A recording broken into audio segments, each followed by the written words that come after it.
Hello friends, ఈరోజు సంకటహర చతుర్థి.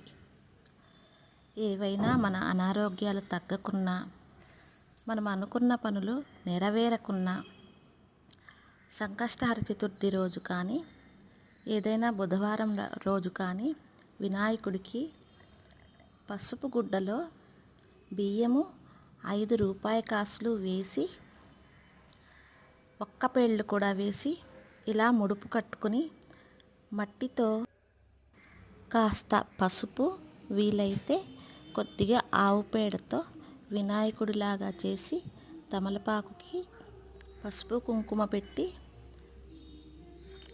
చేసుకున్న మట్టి వినాయకుడిని ఆ ఆకు మీద పెట్టి ఇలా పూజించుకొని 5 ఎర్రటి పువ్వులు, 5 దీపాలు పెట్టి కుడుములు, అరటిపళ్ళు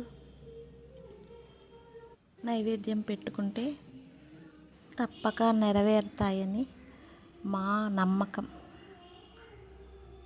మొండి అనారోగ్యాలు అలాంటివి కూడా తీరిపోతాయి ఆ స్వామి అనుగ్రహంతో.